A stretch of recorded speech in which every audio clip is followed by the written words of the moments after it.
आज की क्लास में हम लोग एक्सरसाइज नंबर 9.1 करने वाले हैं। तो जल्दी से हम लोग क्वेश्चन देख लेते हैं।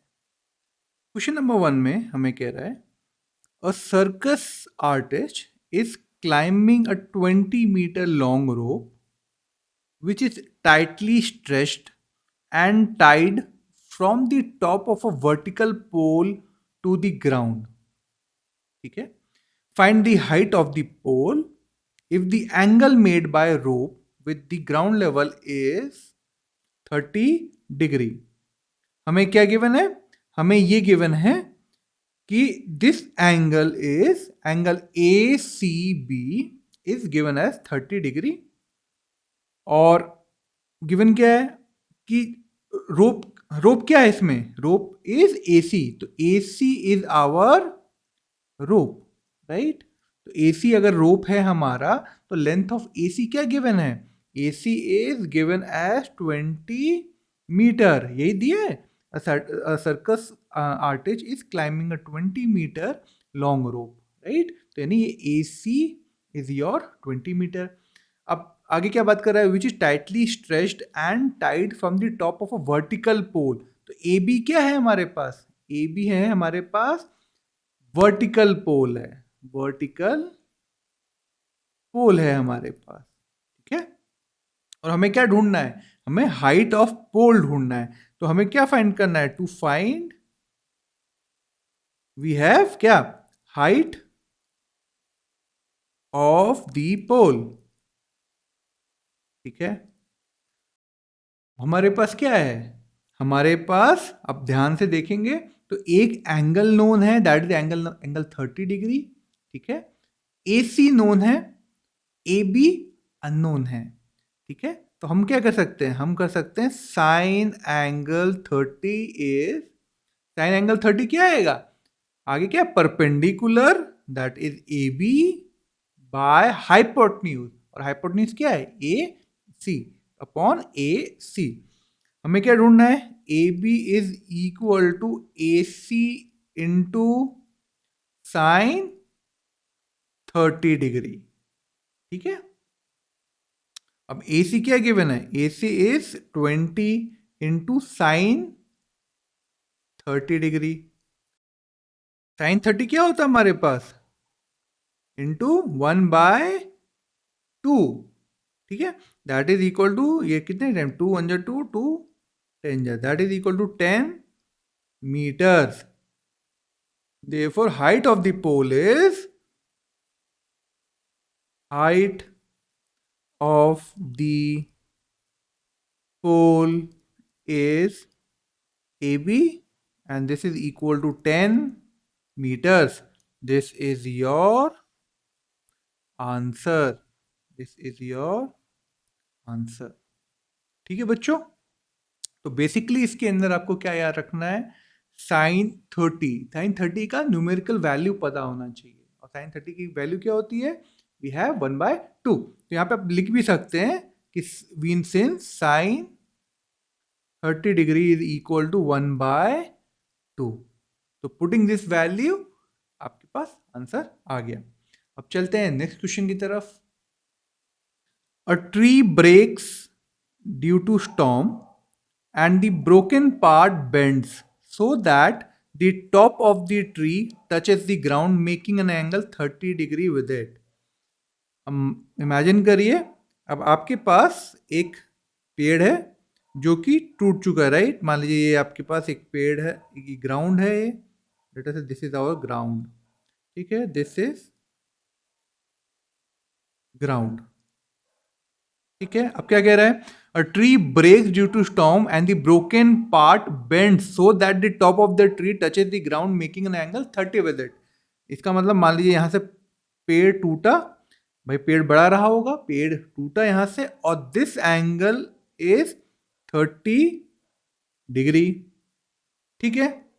The distance between the foot of the tree to the point where the top touches the ground is 8 metre. क्या गिवन है?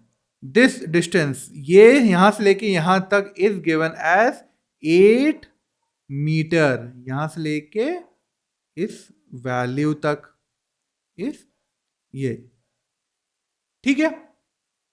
We have to find the height of the tree. Let us say this point is A, this point is B and this point is C, ठीक है। तो given क्या हमें, given है हमें सबसे पहले हम लोग को क्वेश्चन में गिवन लिख लेना चाहिए। गिवन है B C is equal to 8 metre, angle A C B is given as 30 degree, right. हमें ढूंढना क्या है, हमें ढूंढना है टू फाइंड क्या, height of tree, height of the tree that is A B plus A C, right. पेड़ बीच से टूटा है, तो यानी आपका हाइट क्या आएगा, जमीन से, ग्राउंड से लेके वो पेड़, वो पर्टिकुलर पॉइंट से जहां से क्रैक हुआ है वहां से लेके ऊपर तक, राइट। तो ए बी प्लस ए सी। अब फटाफट देख लेते हैं हम लोग इसको कि हमें कैसे सॉल्व करना है। अब हमें, अब अगर ध्यान से आप देखें इस ट्राइंगल ए बी सी में, इन ट्राइंगल ए बी सी आप देखेंगे तो हमें बी सी नोन है, ए सी अननोन है, ए बी अननोन है, राइट। एंगल 30 गिवन है, तो हम बहुत अच्छे से we know that cos 30 degree is equal to, को बताओ बच्चों लोग, cos 30 क्या होता है, बेस बाय हाइपोटेन्यूज, और बेस क्या है, BC है। तो BC by hypotenuse is AC। इसमें BC नोन है, AC अननोन है, तो AC is equal to BC by cos 30 degree, और BC क्या गिवन है 8, और cos 30 क्या होता है हमारे पास, cos 30 इज डिफाइंड एज √3/2, √3/2, ठीक है। ये होगा हमारे पास, and this is equal to 2 पर चला जाएगा न्यूमरेटर में, दिस विल बी 16/√3, और इसको हम लोग को ऐसे नहीं छोड़ना है, हमको हम लोगों को कैलकुलेट करके छोड़ना, डिनोमिनेटर में कभी भी अंडर रूट नहीं रहना चाहिए। तो दिस इज 16√3/3 मीटर। तो AC की वैल्यू क्या आ गई हमारे पास, 16√3/3 मीटर, ठीक है। अब AC हमें पता चल गया, BC पता है। अब can we find out the value of AB। AB कैसे निकालेंगे, AB हम लोग निकालेंगे, बताइए tan 30 क्या होगा, tan 30 degree is equal to perpendicular by base. tan 30 क्या होगा, परपेंडिकुलर क्या है AB, और बेस क्या है BC, तो AB बाय BC। तो हम लोग वैल्यू यहां पे रख देते हैं AB बाय BC, ठीक है। BC की वैल्यू हमें पता है, AB की वैल्यू निकल सकती है, AB is equal to BC into tan 30 degree, और BC की वैल्यू क्या गिवन है हमें 8 दी हुई है, और tan 30 क्या होता है, इंटू tan 30 इज, tan 30 क्या होता है हमारे पास 1/√3, 1/√3, ठीक है। This is equal to 8/√3 into √3/√3, this much metre, this is 8√3/3 metre. अब बताओ हाइट ऑफ ट्री क्या है, AB प्लस AC है, ठीक है। Height of tree, height of tree is AB plus AC, और AB क्या है 8√3/3 प्लस AC की वैल्यू क्या आई थी हमारे पास, AC की वैल्यू आई थी हमारे पास 16√3/3, ठीक है।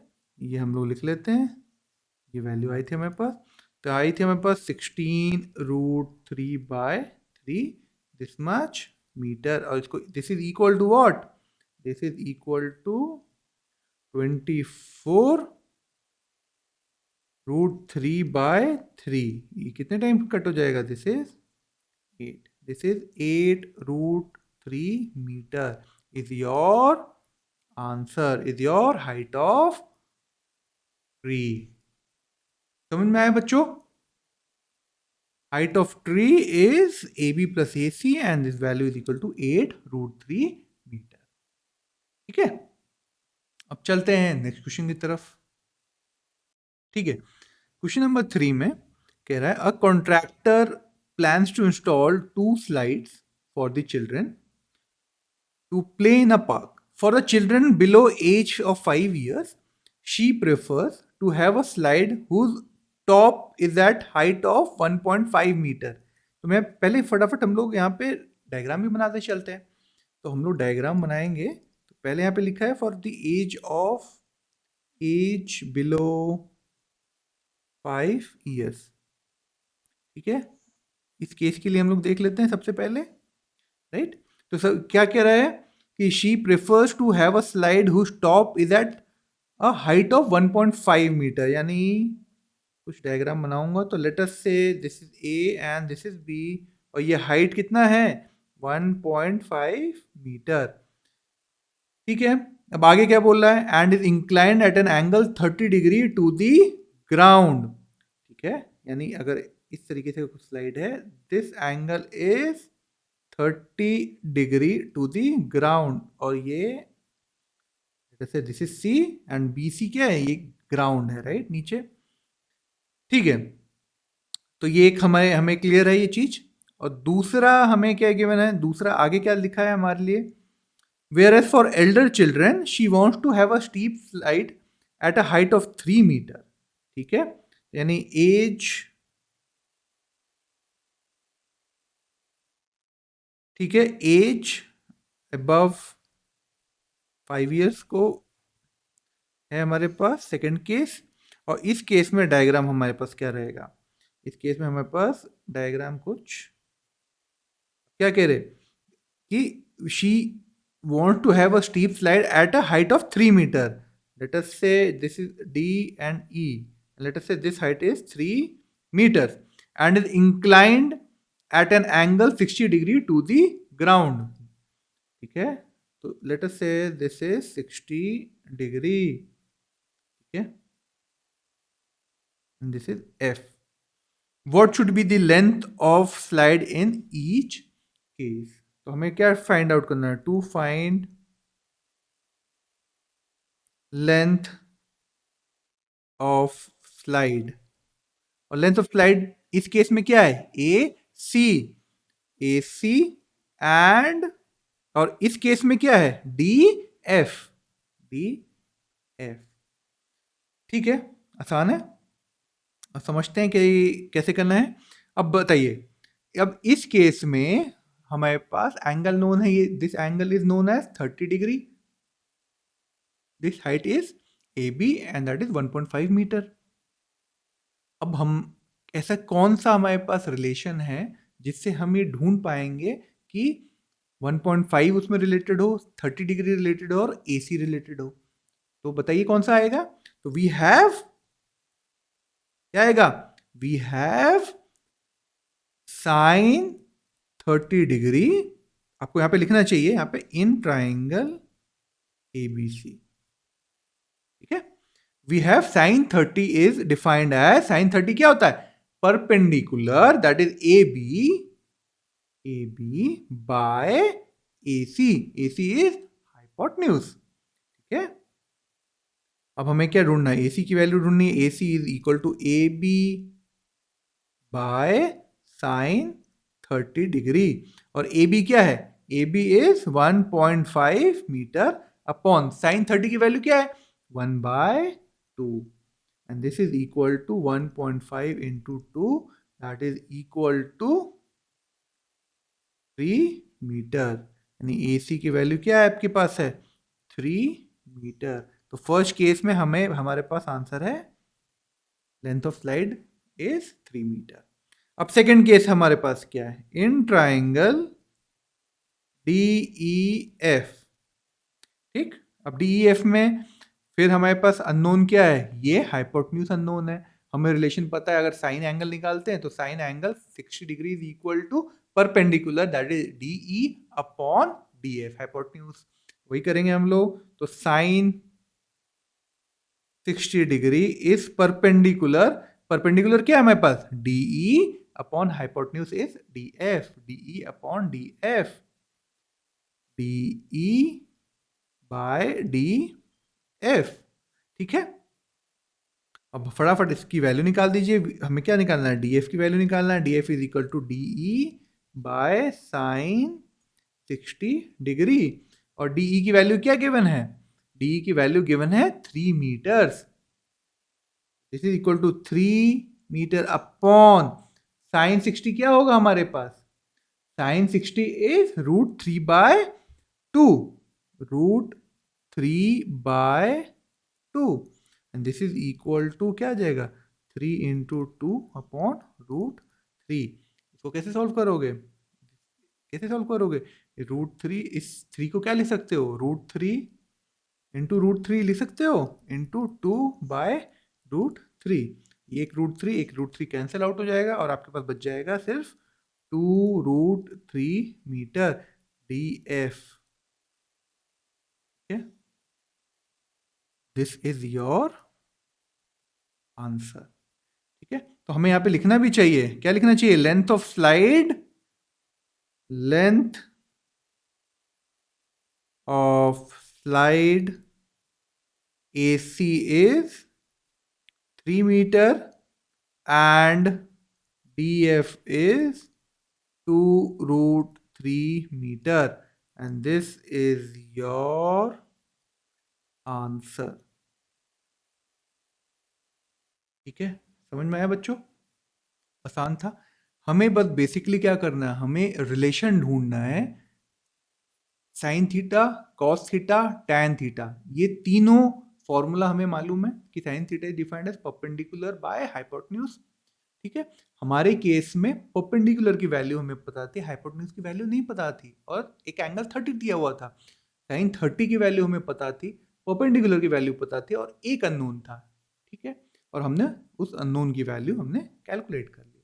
सिमिलर मैनर में आपके पास अगर कोई और ट्राइंगल दिया हुआ है, राइट एंगल ट्राइंगल दिया हुआ है और कोई एंगल पर्टिकुलर दे रखा है, कहने का मेरा मतलब क्या है कि एक अननोन है और दो नोन है, तो आप साइन, कॉस या टैन के आप की वैल्यू लेके पुटअप करके आप वैल्यूज निकाल सकते हैं। ठीक है, अगले क्वेश्चन में देख लेते हैं, अगले क्वेश्चन की तरफ चलते हैं। In question number 4 we have the angle of elevation of a top of a tower from a point on the ground which is 30 meter away from the foot of the tower is 30 degree। क्या given है, एक tower तो given है, ठीक है, ठीक है, और दूसरा जहां पॉइंट से हम देख रहे हैं, यानी यहां से लेके इस पॉइंट को हम यहां पे देख रहे हैं, और ये जो एंगल है this is called as angle of elevation and this value is 30 degree. ठीक है, this is our tower A B tower है हमारे पास। ठीक है, late us say this point is C, और क्या गिवन है, क्या गिवन है, point on the ground which is 30 metre away from the foot of the tower and this value is 30 metre. ठीक है, तो AB इज आवर टावर। ठीक है, angle ACB is given as 30 degree and value of BC या CB is 30 metre. ये given है हमें क्या ढूंढना है, टू फाइंड, क्या ढूंढना है, height of tower, height of tower ढूंढना है। तो हाइट ऑफ टावर, बताइए टावर क्या है, टावर AB है, तो हाइट ऑफ टावर क्या होगी, AB की वैल्यू हमें ढूंढनी है। ठीक है, देख लेते हैं, सबसे आसान क्वेश्चन है ये, तो क्यों आसान है देख लेते हैं। अब this angle is 30 degree, angle ACB is 30 degree, BC is 30 metre. अब बताइए tan 30 क्या होगा, tan 30 degree is equal to perpendicular by base, और परपेंडिकुलर क्या है AB, और बेस क्या है हमारे पास BC, परपेंडिकुलर बाय बेस। अब बताइए AB अननोन है, तो AB is equal to BC into tan 30 degree. BC की वैल्यू क्या है 30 मीटर इनटू tan 30 क्या है हमारे पास, tan 30 is 1/√3, 1/√3. This is equal to 30/√3 into √3 करिए अपॉन √3 करिए, and this is equal to 30√3/3, and 3 1 जा 3, 3 10 the 30, and this is equal to 10√3 metre. तो ए बी की वैल्यू क्या आ गई हमारे पास 10√3 मीटर. और हमें यही ढूंढना था, हमें ढूंढना था height of tower, height of tower, that is AB is equal to 10√3 meters, and this is the answer. ठीक है बच्चों, समझ में आया? बहुत आसान क्वेश्चन था. कॉन्सेप्ट को बस क्लियर रखना है कि tan theta is defined as perpendicular by base. ये याद रहेगा तो हमारे पास वैल्यूज आ जाएंगी. और वैल्यूज भी याद रखनी है, tan 30 की वैल्यू स्पेशली, एक्चुअली हमें tan 30 साइन कॉस ये सारी वैल्यूज हमें याद रहनी, हमें याद रखनी है. ठीक है, चलते हैं नेक्स्ट क्वेश्चन की तरफ. क्वेश्चन नंबर 5 में हमें गिवन है a kite is flying at a height of 60 metre above the ground. तो let us say this is my kite, and this height is 60 meter. ठीक है, and let this point be A and this point be B. फिर आगे क्या बात बोल रहा है, the string attached to the kite is temporarily tied to a point on the ground. The inclination of the string with the ground is 60 degree. ठीक है, इसका मतलब एक कोई पर्टिकुलर पॉइंट P है ये, जो कि हमने ग्राउंड पे बांधा हुआ है, और ये हमारी काइट, यानी AP क्या है हमारे पास, AP is the string and this angle is 60 degree. क्या है, find the length of the string assuming that there is no slack in the string. No slack, slack मतलब ये हो गया कि ये जो AP है एकदम सीधा है, ठीक है, स्ट्रेट है. AP is a straight line. ठीक है, अब ट्राइंगल को पूरा कंप्लीट कर लेते हैं हम लोग. ठीक है, अब क्या क्या गिवन है, हमें गिवन है A B is equal to 60 metre, ये गिवन है. Angle A P B is given as 60 degree. ठीक है, और हमें क्या फाइंड आउट करना है, हमें क्या फाइंड आउट करना है, to find length of the string, and that is length of string क्या है, ए पी. स्ट्रिंग की वैल्यू क्या है, ए पी. अब फटाफट देख लेते हैं कि कौन सा हम लोगों को यहाँ पे ट्रिग्नोमेट्रिक वैल्यू अप्लाई करनी है. In triangle A B P we have sine 60 degree is defined है. साइन 60 क्या है इस एंगल में, यहाँ पे sine 60 is perpendicular, that is A B, upon hypotenuse, that is AP. AP. अब AP is equal to AB by sin 60 degree, और AB की वैल्यू क्या है 60 मीटर, और sin 60 क्या होता है, sin 60 is we have √3/2, √3/2, and this is equal to, ये 2 वैल्यू ऊपर चले जाएगा, तो हमारे पास क्या आएगा 120 अपॉन √3 इंटू √3/√3. कभी भी डिनोमिनेटर में अंडर रूट हमें नहीं रखना है. तो उस अंडर रूट को हटाने का तरीका क्या है, जो भी डिनोमिनेटर में अंडर रूट में है वही वैल्यू हमने मल्टीप्लाई कर दिया. ठीक है, वी विल गेट 120 √3/3. इसको कैलकुलेट करेंगे तो 40. So this value is equal to 40 √3 meter. AP is 40 √3 meter. तो हम क्या लिखेंगे, हमें स्टेटमेंट के फॉर्म में क्या लिखेंगे, length of the string, length of the string AP is 30√3 metre. This is our answer. ठीक है बच्चों, आई होप आप लोगों को समझ में आ रहा हो। अगर फिर भी कहीं पर किसी पॉइंट पर या कोई कॉन्सेप्ट आपको नहीं समझ में आ रहा तो कमेंट बॉक्स में जरूर से कमेंट करके लिखें ताकि हम लोग आपकी हेल्प कर सकें।